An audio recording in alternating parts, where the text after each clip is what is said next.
Então, digestão e absorção de proteínas e lipídios. Primeiro, digestão e absorção de proteínas. Depois, digestão de lipídios. Absorção de lipídios e destino do quilomicron, né? Então, vê que a digestão de lipídios e a sua absorção é uma bruxaria. Tem características bem específicas, diferentes de proteínas e de carboidratos, né? Bom, então, primeiro, digestão e absorção de proteínas. As proteases, que digerem macromoléculas, vêm todas do pâncreas e do estômago. A pepsina, e do estômago e do pâncreas as proteases. São quatro proteases, 4 tipos de proteases.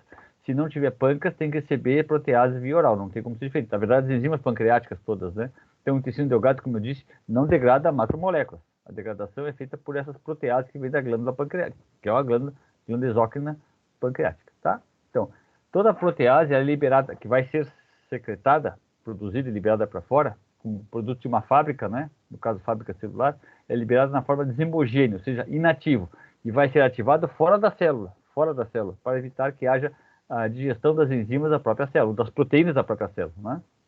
Então, você tem ali nessa figura a luz intestinal. Lá em cima você tem o pâncreas, uma folha, né, bem vascularizada, e vai secretar as suas enzimas. O que nos interessa nesse momento são as proteases. Então, você tem na primeira coluna, à esquerda, os zimogênios ou proproteases. Toda protease que será ativada, chama-se zimogênio ou proprotease, tá? Então, você tem o tripsinogênio inativo, o quimotripsinogênio, a procarboxipeptidase e a proelastase, tá? Então, como é que acontece a ativação desses zimogênios? O tripsinogênio entra em contato na borda em escova do duodeno, do enterócito, que é o epitélio da mucosa intestinal, primeira camada, né? Esse enterócito duodenal, ele tem nas suas microvelocidades a enzima chamada enteropeptidase. Alguns livros dizem enterocinase. É o mesmo nome, enteropeptidase, a mesma substância, enteropeptidase. O que ela faz? Ela cliva parte desse tripsinogênio, transformando ele em tripsina, que é a enzima ativa. Essa tripsina, que é a coluna do meio para a direita, é a enzima que vai ativar todos os outros hemogênios. Vai transformar quimotripsinogênio em quimotripsina, a procarboxipeptidase em carboxipeptidase e a proelastase em elastase. Então, vamos dizer assim, o show da Xuxa inicia com a ativação do tripsinogênio por essa enteropeptidase, que se encontra na borda em escova ou nas microvelocidades da célula intestinal duodenal, do enterócito, né? Do epitélio, da mucosa duodenal, tá bem? Bom, tanto é assim que dentro do ácido pancreático, dentro da célula acinar, existe o inibidor da tripsina. É uma proteína, ou uma enzima, que inibe alguma tripsina que porventura tenha sido ativada dentro do ácido, para evitar o quê? Porque uma vez formada a tripsina dentro do ácido, ela vai ativar todos os outros zimogênios, inclusive o seu próprio. Se houver outro tripsinogênio, a tripsina ativa, tem aquela setinha embaixo da tripsina, nesse sentido, né? Ela vai ativar outros tripsinogênios. Então, dentro da célula acinar existe um inibidor da tripsina, que vai inativar alguma tripsina porventura formada, tá? Esse inibidor de tripsina, ele tem a capacidade de inativar até 10 tripsinas. Cada inibidor da tripsina ativa até 10 tripsinas formadas.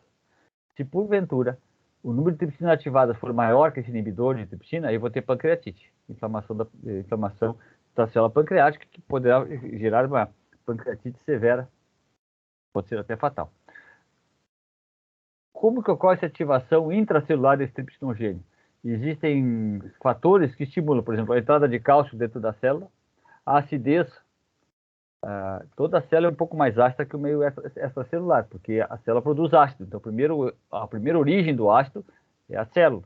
Então, um pH um pouco mais ácido que o normal, poderá ativar esse tripsinogênio, em tripsina, tá? Então, são dois fatores bem conhecidos que podem causar ativação de tripsinogênio em tripsina e gerar pancreatite. Aumento de cálcio intracelular, pode vir de fora ou de armazenamento interno, e caso haja um abaixamento desse pH e não seja tamponado devidamente, indicando que a célula já está doente, né? Muito bem. Então, você tem 4 proteases: tripsina, quimotripsina, elastase e a carboxipeptidase. Vamos ver o que elas fazem. Então, assim, Na tabela de cima, vocês têm a protease ativa e o substrato que ela atua. Então, por exemplo, a tripsina, ela age onde houver aminoácido arginina ou lisina. Arginina ou lisina. Se não tiver nessa proteína, nesse peptídeo, arginina ou lisina, a tripsina não atua, porque ela reconhece o substrato arginina ou lisina, tá? A quimotripsina e aminoácidos aromáticos, a elastase e aminoácidos neutros, e a carboxipeptidase A e B atuam em aminoácidos com carboxila terminal. Já vamos ver isso. Então, assim, as três primeiras, tripsina, quimotripsina e elastase, são chamadas de endopeptidases, porque elas podem agir em qualquer parte da proteína, desde que reconheça o radical do aminoácido, que é o seu substrato, tá? Endopeptidases, inclusive nas extremidades. Por exemplo, se houver uma arginina ou lisina na extremidade, amina terminal ou carboxila terminal dessa proteína, que é aquela linha vertical, aquela linha horizontal preta, que representa uma proteína, ali vai agir a proteína. Ela é classificada como endo, porque ela pode agir tanto no interior, como, na verdade, em toda a molécula proteica. Tá bem? A carboxipeptidase, o que ela faz? Ela retira o aminoácido que tem a carboxila terminal. Toda proteína tem uma extremidade amina terminal, que está à esquerda dessa linha reta, e a extremidade carboxila terminal, que está à direita dessa linha reta, que representa a proteína. Então, o que faz a carboxi? Por isso é chamada de carboxipeptidase. Ela retira o aminoácido que tem a carboxila terminal. Então, olhando lá em cima à direita, na primeira setinha em cima, ela corta aquele aminoácido, fica mais curta a proteína. Ela corta de novo o aminoácido que tem a carboxila terminal. Vai aparecer outra carboxila, obrigatoriamente. Ela corta essa extremidade, vai digerindo a proteína pela extremidade carboxila. Então, assim, as outras agem em qualquer porção dessa proteína e a carboxipeptidase ela vai digerindo pela extremidade carboxila terminal, retirando o aminoácido, não a carboxila, o aminoácido que contém a carboxila terminal. Por isso que ela é chamada de exopeptidase, tá? Bom, o que transforma uma proprotease em protease ativa? É o seguinte, o sítio ativo da enzima, aqui, está tapado, obstruído por um pedaço de proteína. O que faz? A tripsina ela vai cortar esta parte, isso acontece com qualquer enzima homogênea, é quebrado parte da proteína e libera o sítio ativo, ele fica exposto para atuar sobre o substrato, eventualmente coenzima e seu substrato, tá? Ou cofator e substrato, tá bem? O tripsinogênio, qualquer enzima homogêneo, ele tem seu substrato, o seu sítio ativo, que é o local onde a enzima vai exercer a sua ação, obstruído, não tem acesso ao substrato, por isso que ela não vai funcionar. Bom, como que acontece essa lise de aminoácidos? Ali embaixo você tem uma ligação peptídica. Essa ligação peptídica, você tem R1 e R2. Então, R1 e R2 são dois aminoácidos, tá? Então, a ligação se dá entre a carboxila de um aminoácido, o radical ácido da carboxila, e o grupamento amina de outro aminoácido. Isso é a ligação peptídica. O que acontece? Naquele retângulo de borda amarela à esquerda, assim, protease, por hidrólise, por rompimento da água, ela refaz os radicais carboxila e o grupamento amina. Sim? Então, naquela seta azul, apontada para cima, está mostrando a entrada de água, a lise da água, por essa protease, ela refaz a carboxila do aminoácido 1 e refaz a hidroxila do aminoácido 2. E isso é romper a ligação peptídica.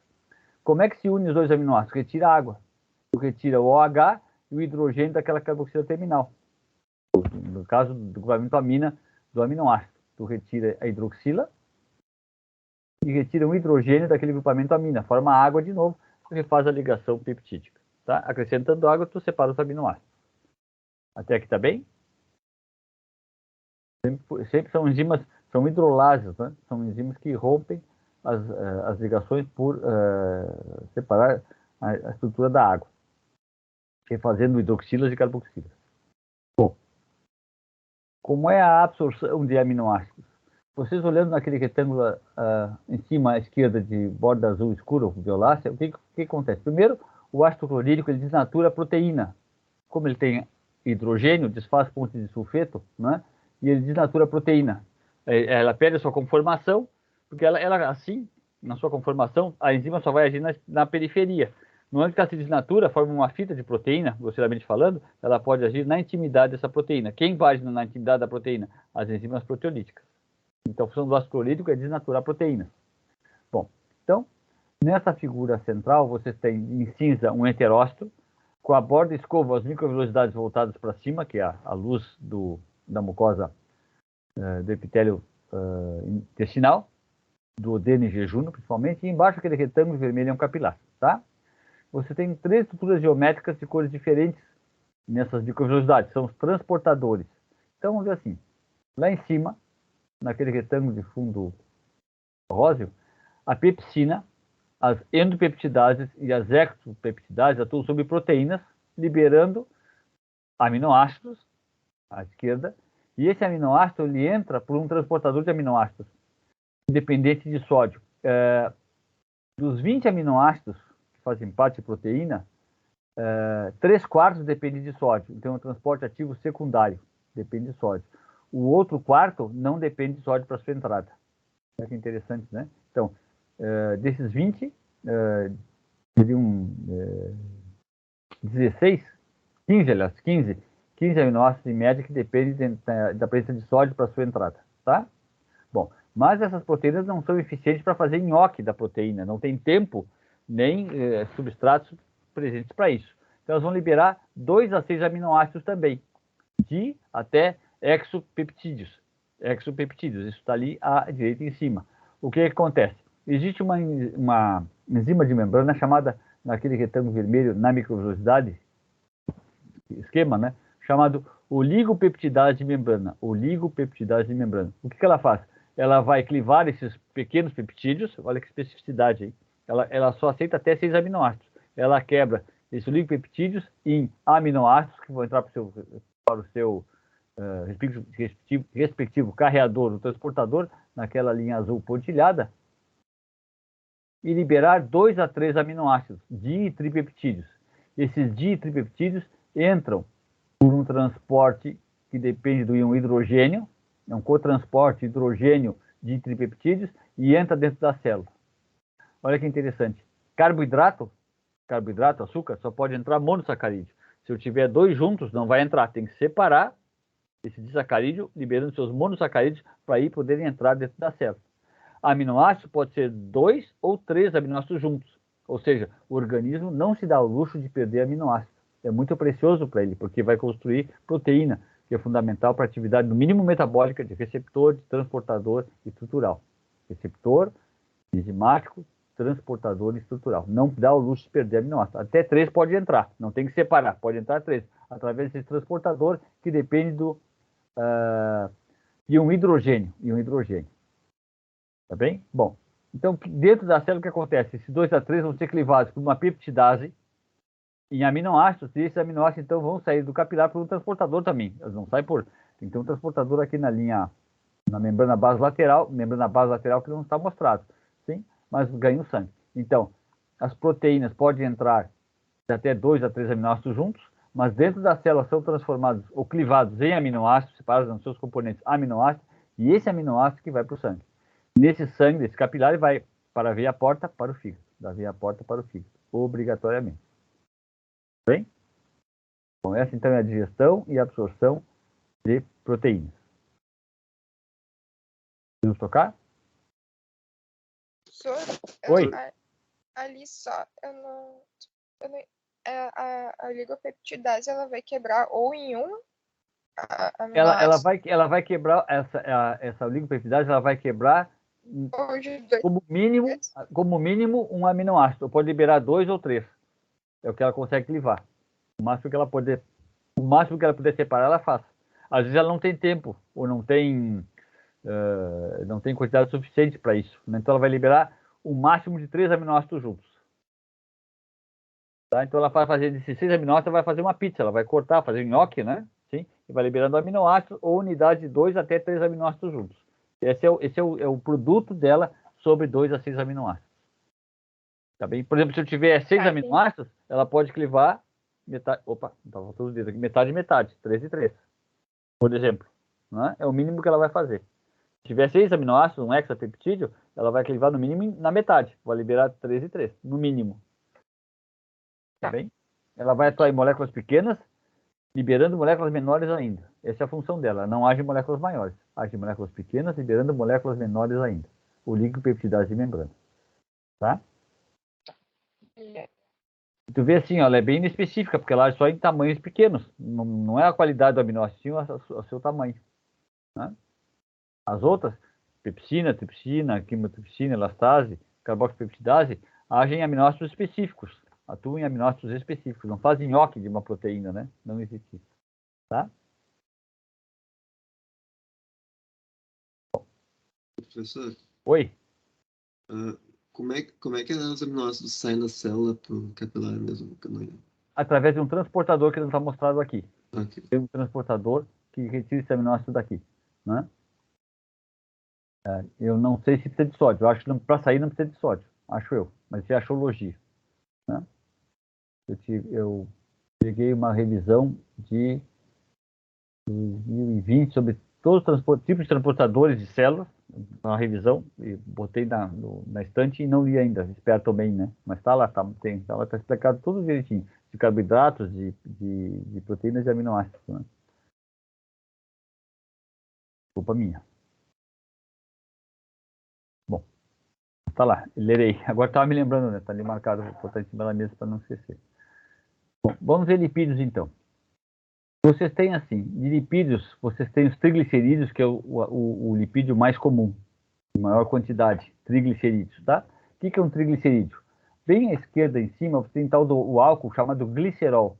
Um álcool, esse glicerol tem 3 carbonos, cada um com a sua respectiva hidroxila. Cada um com a sua respectiva hidroxila. Esse é o glicerol. São só 3 carbonos, tá? Glicerol. E nessa hidroxila, vai formar água com ácido graxo, porque se é ácido, ácido é radical, se é uma substância orgânica, a carboxila é o radical ácido. Então, se eu tenho a carboxila, esse tem um componente ácido da molécula. Então, se vocês olharem ali à direita, bem em cima, você tem ácidos graxos de 2 tipos. Um de 16 carbonos, que é o ácido palmítico, e um de 18, que é o ácido esteárico. São os ácidos graxos mais comuns na dieta. Palmítico e esteárico, tá? Notem, eu tenho uma cadeia de um monte de carbono, CH2, né? A primeira é CH3, à esquerda da molécula, e termina por uma carboxila. Isso é um ácido graxo. É um monte de carbonos mais a carboxila. Sempre número par. Com exceção do ácido propiônico, o ácido propiônico são 3 carbonos. Os demais sempre são números pares, porque são adicionados sempre de 2 em 2 carbonos. 2 em 2 carbonos na cadeia de ácido graxo. Por isso é número par. É adicionado à molécula sempre 2 a 2 carbonos. Tá? A unidade é 2 carbonos.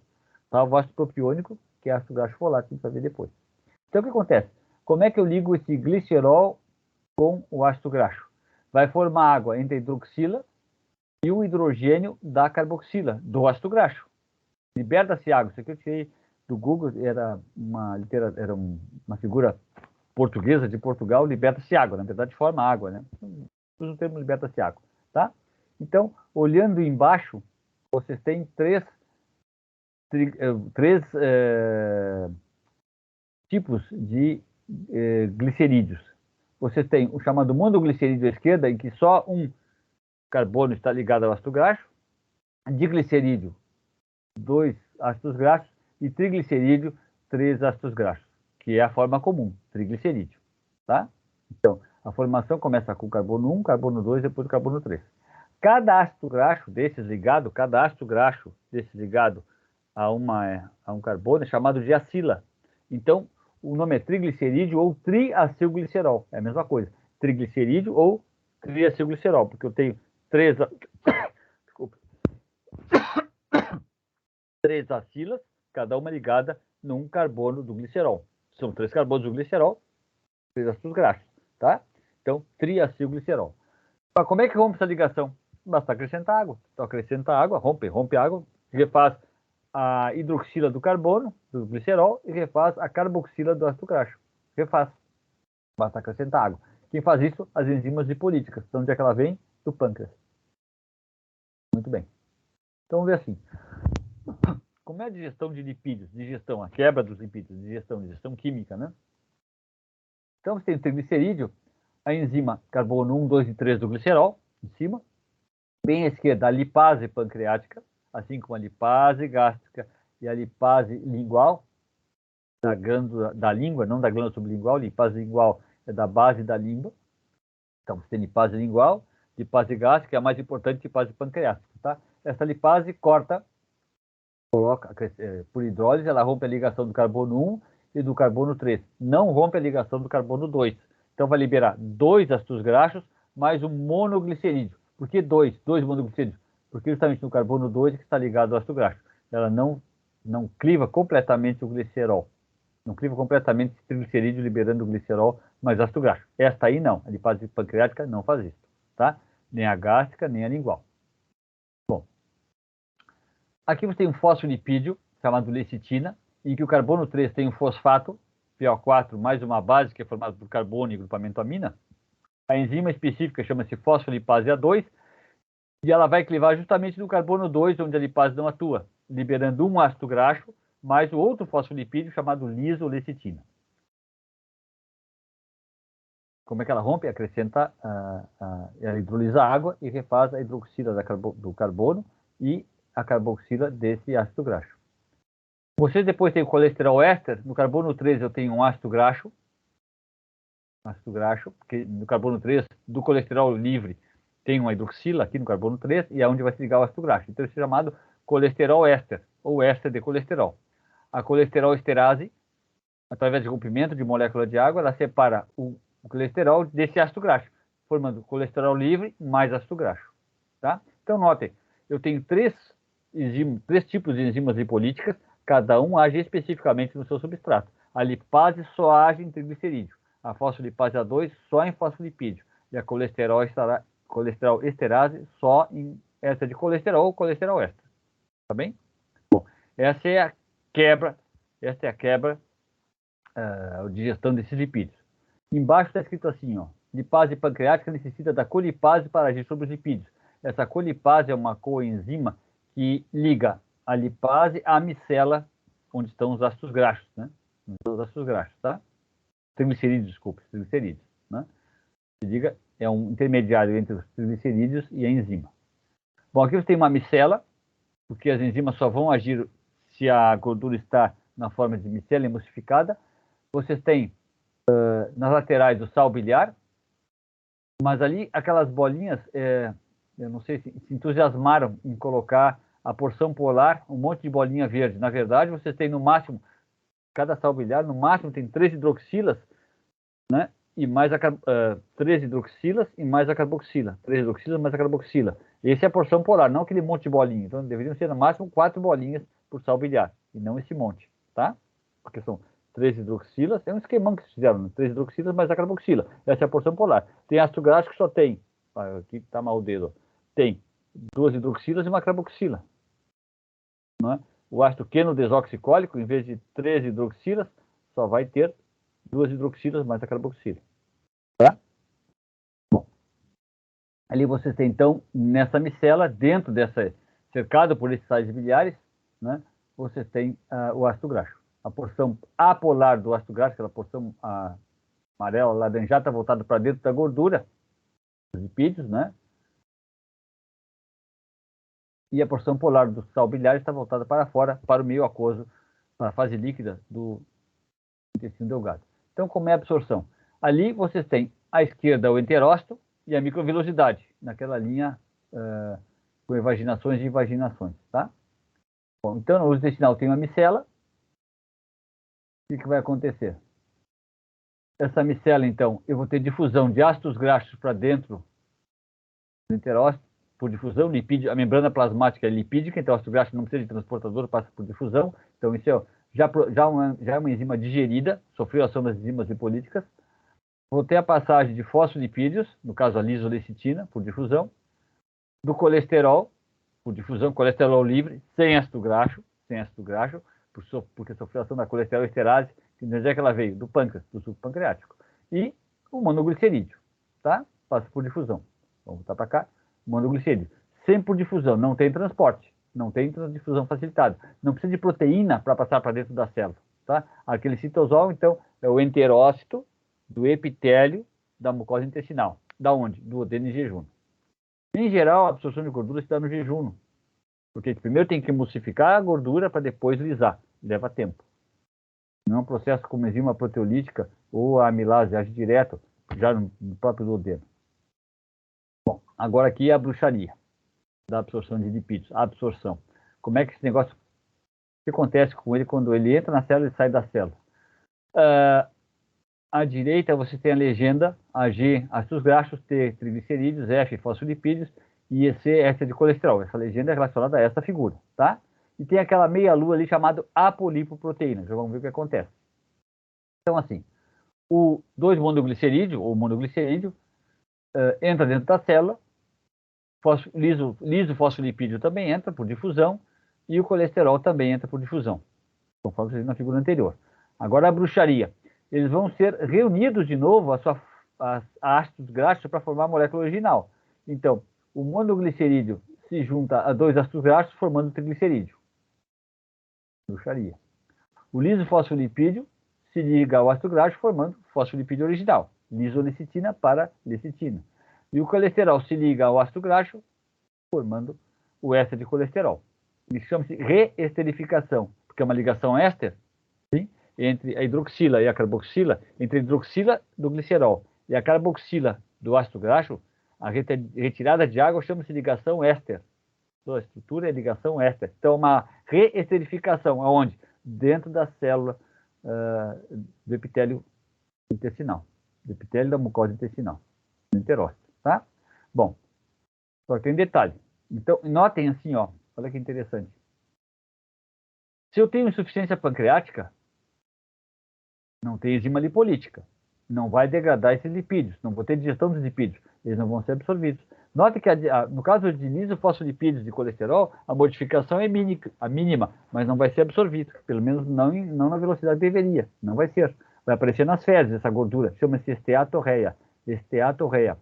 Esteatogordura. Gordura nas fezes. Por quê? Tem sal biliar, digamos que o fígado esteja normal. Tem sal biliar, emulsifica, mas não degrada. Então, essa degradação mínima da molécula é fundamental para essa absorção. Lá dentro é que ela é refeita, a sua forma original, reesterificada. Tá? Então, na falta de enzimas lipolíticas, ou de insuficiência pancreática, vai aparecer gordura nas fezes. É um dos sintomas de insuficiência pancreática. Se faltar o sal biliar não emulsifica, não tem digestão enzimática. Vai aparecer também nas fezes a gordura, fezes claras. Tá? Bom, triglicerídeo, fosfolipídio e éster de colesterol são substâncias lipídicas, são apolares. Como é que elas vão sair para o líquido intersticial, que é em meio aquoso? Vai precisar de um barquinho. Já que é lipossolúvel, vai precisar de um barquinho. E esse barquinho é a apolipoproteína produzida pelo próprio enterócito. Sintetizada pelo próprio enterócito, retículo endoplasmático do enterócito. Tá? E forma essa bola gigantesca chamada quilomicron. O quilomicron é formado por essa gordura. Sim, ali a distribuição da gordura desse quilomicron é enterrada. A gente vai ver depois na figura como ela realmente é, tá? E ali é chamada, e mais ligada a essa apolipoproteína. Lipoproteína é esse conjunto formado pelo lipídio mais proteína. Sempre que eu tiver lipídios mais proteína, chama-se lipoproteína. O quilomicron é a lipoproteína menos densa, logo ela é a maior. Menos densa, logo ela é a maior, tá? Por que é chamado de apolipoproteína? Apo quer dizer além. Então, além do lipídio, eu tenho essa proteína, apolipoproteína, ligada ao lipídio. Além do lipídio, eu tenho essa proteína, ligada ao lipídio, apolipoproteína, tá? O conjunto chama-se lipoproteína. Só a proteína chama-se apolipoproteína, porque vai se ligar, a função dela é se ligar a lipídios, tá bem? Por que é chamado de quilomicron? Quimo é o conteúdo estomacal.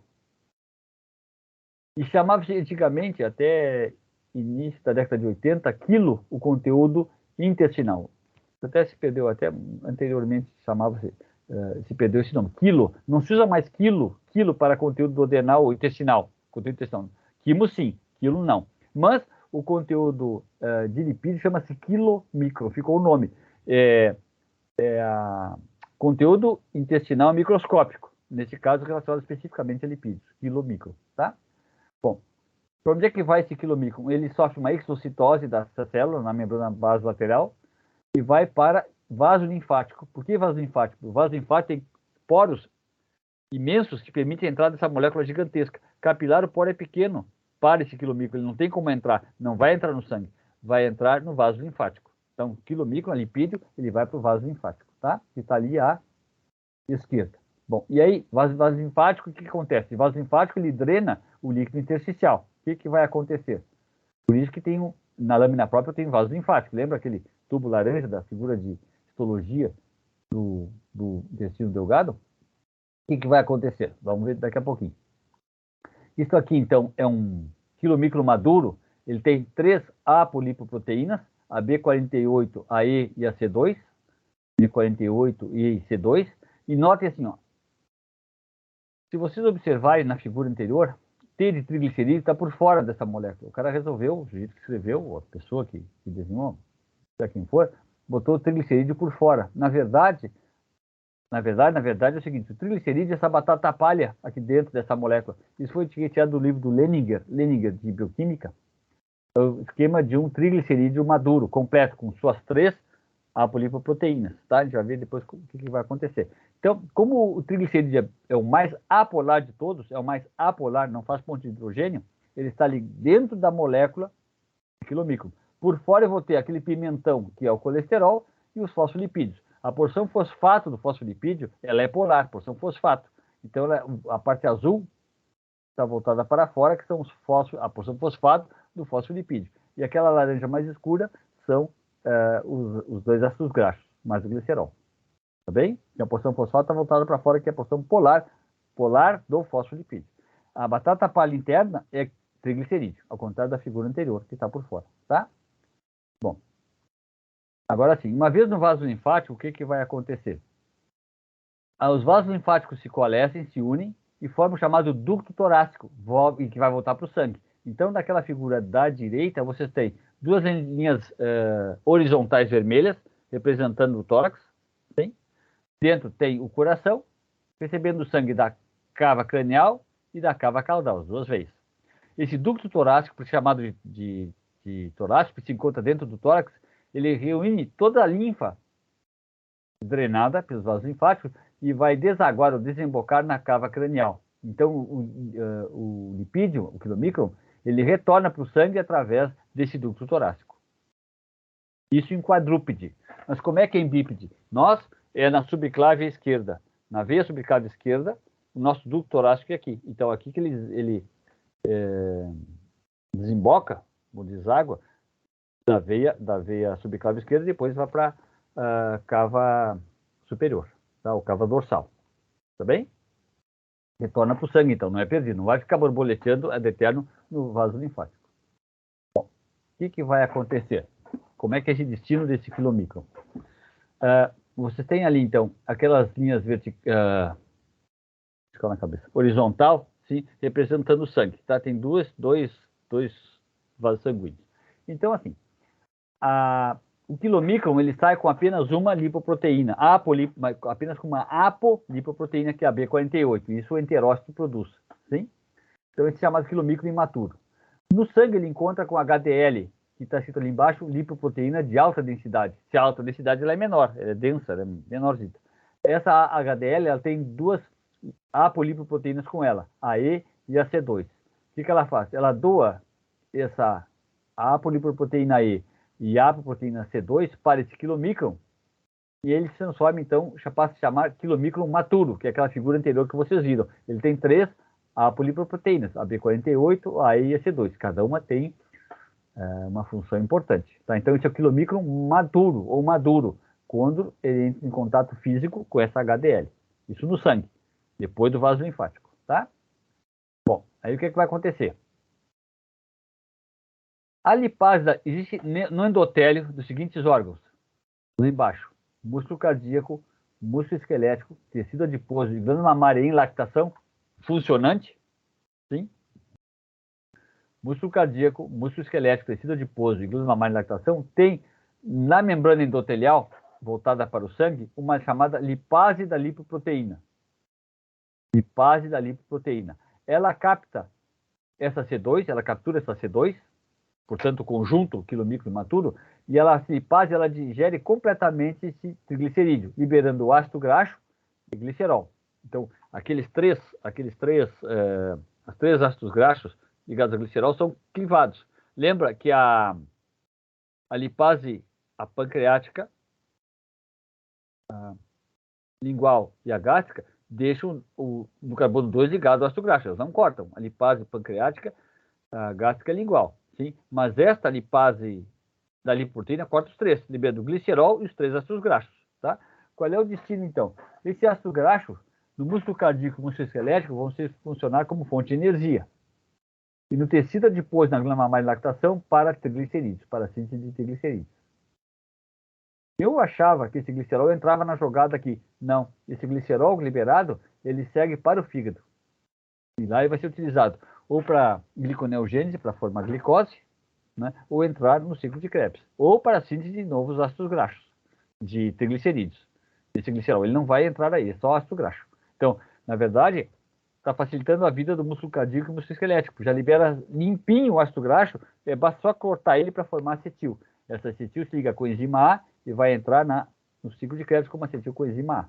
Libera acetil, que são 2 carbonos, dentro da mitocôndria se liga a coenzima A, formando acetil coenzima A, que é o primeiro elemento, vamos dizer, do ciclo de Krebs. Tá? Bom, e aí então eu vou ter o chamado quilomicro remanescente sem a C2.